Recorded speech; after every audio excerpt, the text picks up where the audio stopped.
Assalamualaikum warahmatullahi wabarakatuh. Kembali lagi kawan di Legenda Catur Dunia. Masih London Chess Classic 2023 babak keempat.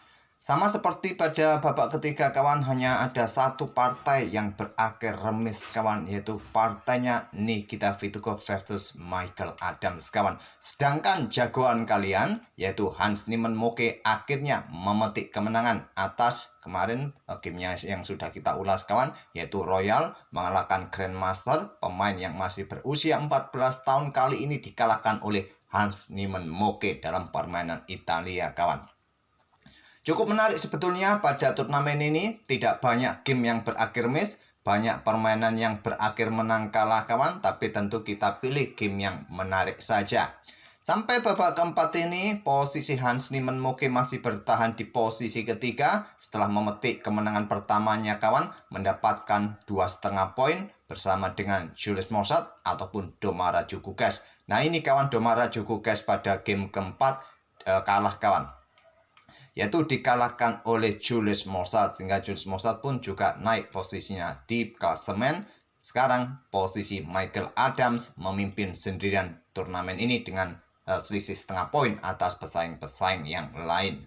Oke, untuk game yang akan kita ulas, kita akan lihat permainannya Hans Niemann Moke. Sudah mulai menunjukkan tajinya, memetik kemenangan pada game keempat. Kita lihat ide apa yang didapat oleh Hans Niemann Moke di game ini. Mereka bermain dengan pembukaan Italia kawan. Variasi Giocho Piano dimainkan oleh Shreyas Royal, gajah C5. Pion D3, bukan pilihan utama. Pilihan utamanya adalah pion C3. Pion D3 ini berubah ke permainan Giocho Pianissimo yang sering terjadi juga dalam permainan pertahanan dua kuda. Kuda F6 tidak dibalas dengan flight level attack. Pion D3 kawan. Gajah E7, gajah C5 biasanya akan dilanjutkan oleh hitam. Kalau kalian ingin tahu jalur utama mainland dari Giocho Piano dengan pion C3, tentu di sini kuda F6 baru pion D3 pertahankan posisi pion pusat, kemudian pion D6 putih rokade, pion A6 kalian bisa melanjutkan dengan langkah pion A4 di sini ataupun gajah ditarik mundur ke petak B3, dua pilihan utama. Anggap saja pion A4 untuk hentikan potensi pion B5. Nanti bisa kalian susul dengan pion B4 kawan. Gajah biasanya langsung ditarik mundur ke petak A7, benteng E1, hitam rokade, dan di sini kalian bisa melanjutkan dengan pion H3, pengembangan kuda B ke D2, manuver seperti biasa kawan. Jalur utama di Giocho Pianissimo. Tapi pion D3, kuda F6 sekarang, rokade, kemudian pion D6, baru pion C3 untuk persiapan dobrak, tapi perlu dukungan terlebih dahulu, lajur pusat, terutama peta E4 ini kawan. Nah, pion A5, benteng E1 sebelum memainkan pion D4-nya, rokade. Nah, di sini pion H3 kawan, langkah cantik dari Hans Niemann untuk kontrol pergerakan kuda yang mencoba pressure pion F2. Kenapa tidak dari tadi saja kawan langsung serang pion F2? Ya simple, caranya adalah backup kembali dengan benteng F1 atau naik ke peta E2, pion F2 aman. Tapi kalau kalian mencoba dengan cara seperti ini kawan, nah akan diladeni juga dengan hitam, pion E pukul pion D4. Jangan terburu-buru ambil balik, kalian usir kuda terlebih dahulu kawan. Ini jalur yang lebih baik ketimbang kalian pion C pukul pion D4. Kuda lari ke petak E5. Nah, kalian bisa melanjutkan dengan langkah pion C pukul pion D4. Jangan sampai kuda pukul kuda, bahayanya kawan di sini, dan gajah kalian masih dalam tawanan. Jadi di sini kuda yang ambil balik, baku hantam di sini. Kalau kuda ambil gajah, bisa kalian skak di sini, bisa mendapatkan gantinya kembali kawan. Kebanyakan di sini hitam mungkin akan melanjutkan dengan pion C6 terlebih dahulu untuk blokade diagonal terang. Kalian bisa meluncur atau juga gajah sikat pion yang ada di petak H3 ini kawan, saran dari Stockfish juga. Oke, kembali lagi ke langkah aslinya kawan. Di sini memilih rokade, kemudian pion H3, pion H6 juga melakukan hal yang sama, kontrol petak G4, G5 kawan. Nah, melanjutkan pengembangan kuda B ke D2, persiapan manuver seperti biasa sampai petak G3, gajah E6 menantang pertukaran. Ada yang memainkan gajah mundur ke B3, tapi yang banyak adalah ke petak B5. Ke petak B5 pilihan Hans Niemann, menteri bergeser ke petak B8. Langkah yang umum kawan, langkah menteri ini masih sering atau masih banyak game-game dengan ide menteri ke petak A7 mencoba menyerang di sini, menyerang gajah nanti di sini, mungkin pion didorong terlebih dahulu kawan. Kuda manuver ke F1, menteri A7, ada benteng E2 pertahankan posisi pion F2-nya, pion A4 terlebih dahulu, berikan ruang bagi menteri untuk coba kejar gajah nanti. Nah, di sini ada opsi langsung sikat kuda kawan atau manuver kuda ke G3. Kuda ke G3 pilihan Hans Niemann, menteri A5, baru sekarang gajah sikat kuda G6, ambil balik oleh pion B dan benteng C2 lanjut Hans Niemann. Kebanyakan di sini kuda F ini kawan ke petak H4 nanti bersama kuda yang lainnya untuk mendapatkan outpost petak F5 di game-game terdahulu ataupun juga langsung dobrak petak pusat dengan pion D4 kawan. Tapi memilih dengan langkah benteng C2 dan ini merupakan langkah baru yang belum pernah terjadi sebelumnya di langkah ke-15. Ada benteng FB8 menekan pion yang di sini kawan, kemudian di sini pion C4.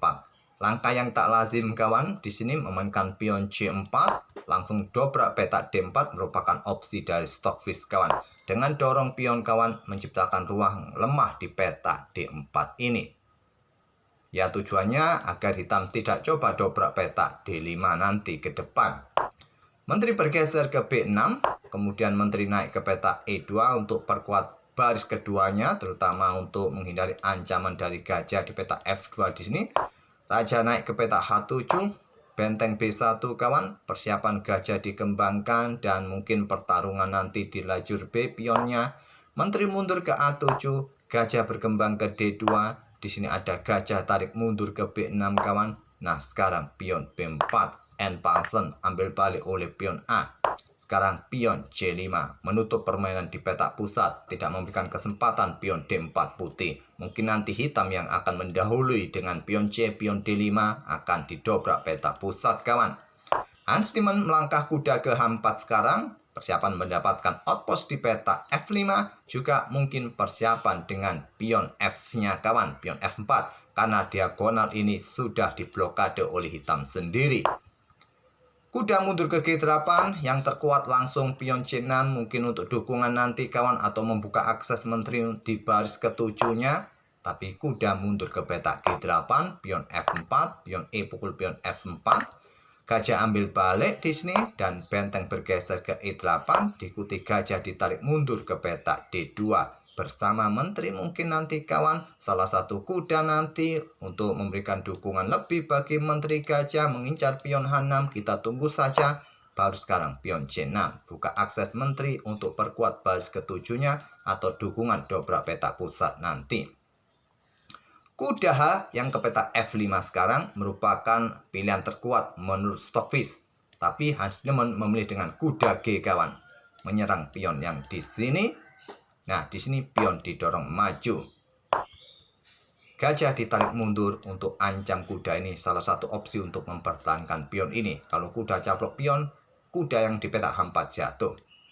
Tapi memilih untuk dorong pion diadu di petak pusat. Nah, di sini kuda ke D6 langsung kawan, yang terkuat ancam benteng. Kalau benteng diselamatkan, pion E5 dorong untuk perkuat posisi kuda yang terkuat. Memilih untuk provokasi kawan, provokasi agar pion ini didorong, sedang mengincar petak G7. Akhirnya juga dorong blokade, gajah mundur lagi ke D2. Nah, menteri bergeser ke petak B8 untuk awasi ruang gelap ini yang terkuat, memilih dengan gajah yang ke C7. Menteri F3, pion G6 sekarang, diikuti dengan pion G4, korban lagi kawan Hans Niemann. Korban kuda, beberapa game di turnamen di Zagreb sering melakukan pengorbanan di area menteri dengan kuda-kudanya. Ditolak gajah mundur ke petak D8, mundur ke petak B8 yang terkuat untuk tetap mengawasi diagonal ini, membuka jalan akses bagi menteri untuk pertahankan baris ketujuhnya. Menurut pandangan Stockfish, tapi dia coba kawal diagonal ini kawan, mengincar kuda. Kuda mundur ke petak G2, langkah brilian tetap meninggalkan kudanya kawan. Dan akhirnya diterima pengorbanan pion G, ambil kuda F5, ambil balik oleh pion G. Kemudian gajah tarik mundur ke petak C8. Kemudian raja bergeser ke H1, lanjut Hans Niemann. Jelas persiapan untuk bentengnya ke lajur G kawan. Nanti apakah diikuti benteng satunya juga ditumpuk. Di sini gajah ke G5, menantang pertukaran yang terkuat, tapi memilih menteri bergeser ke E7, benteng G1, gajah C7 kawan. Kembali membuat langkah-langkah kesalahan yang berturut-turut pemain 14 tahun ini, benteng A3. Di sini terlihat kawan, hitam ini fokus untuk mempertahankan diri di sayap raja. Karena terlihat putih sudah mempersiapkan serangan di sisi raja, tak memperdulikan tekanan di sisi menteri. Benteng A3 salah satu opsi kawan, gajah C7. Menteri keluar ke petak H5, menekan pion yang di sini. Apakah persiapan pengorbanan nanti diikuti dengan kuda juga siap bergerak nanti ke petak H4, buka jalan bagi benteng sikat kuda, pion tidak ada yang menjaga. Di sini gajah ke E5, lagi-lagi langkah kesalahan. Menteri yang ke petak F8 jaga pion ini kawan, tapi memilih dengan gajah E5. Sekarang kuda H4 dari Hans Niemann, buka akses bagi benteng. Gajah siap mundur kawan, mengikuti nanti benteng bertumpuk di lajur G mungkin. Benteng A7, kuda F3 ancam gajah. Gajah mundur ke G7. Sekarang gajah F4, awasi ruang gelap, berikan jalan juga bagi benteng kawan. Kemudian di sini gajah mundur ke F8, benteng dikorbankan, sikat kuda G8. Korban lagi, kali ini korban kualitas, diambil oleh raja. Kemudian benteng mengikutinya ke petak G2 skak. Tidak terburu-buru kawan untuk melakukan ambil pion ini dengan gajah. Karena di sini setelah gajah pukul gajah, kalian mau apa juga kawan, tidak ada tempo di sini. Malah ada serangan balik yang bisa membahayakan kawan. Benteng A1 skak ataupun gajah ini ambil pion yang ada di petak F5. Korban kawan untuk buka jalan juga bagi menteri bersama benteng di lajur E. Ini juga bisa membahayakan putih. Memang langkah bagus adalah keluarkan benteng juga kawan. Melakukan skak di petak G2. Blokade dengan gajah. Benteng sikat gajah. Korban 2 benteng kawan, kualitas perwira yang dilakukan oleh Hans Niemann. Raja ambil, kemudian gajah ambil pion H6 terlebih dahulu, bukan menteri. Memaksa raja bergeser ke petak H7. Kalau bergeser ke petak ini kawan, bahayanya apa? Ya bahayanya bisa ancaman skakmat di sini kawan. Blokade oleh menteri, hajar dan meluncur nanti skakmat juga kawan. Kalaupun di sini tadi raja bergerak ke petak F6, bisa diikuti menteri ke petak H4, ini pun juga bisa skakmat. Di sini sudah tidak bisa lagi raja bergerak ke sini, tidak bisa ke sini, tidak bisa ke sini, tidak bisa. Ada kuda kawan, ada kuda di sini, skakmat. Memilih bergeser ke petak H7, gajah G5 open skak, ancam menteri, menteri jatuh, raja bergeser, menteri jatuh, ambil balik oleh benteng, pion F6, dan Shreyas Royal menyerah di langkah ke-45. Seperti Mikhail Tal, korban terus Hans Niemann kawan. Di sini tadi saya hitung ada 3 kali langkah brilian dari Hans Niemann kawan, yaitu saat ada serangan dari gajah, kuda mundur ke petak G2 meninggalkan saudaranya kawan di sini, langkah brilian. Satu lagi tadi benteng meluncur sikat kuda yang ada di petak G8, dan satu lagi benteng meluncur ambil gajah yang ada di petak G7. 3 kali langkah brilian, korban terus kawan. Dan akurasi dari permainan Hans Niemann kali ini sebesar 94,4%.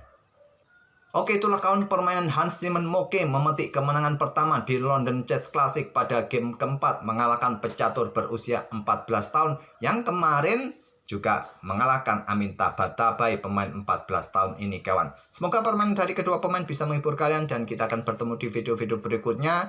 Nanti kayaknya saya usahakan tetap upload, tapi rasanya juga tidak bisa upload karena hari ini laptopnya akan diservis kawan. Semoga saja cepat selesai, jadi malam atau sore masih bisa upload kawan. Terima kasih sudah mampir, kita akan bertemu di video-video selanjutnya. Wassalamualaikum warahmatullahi wabarakatuh.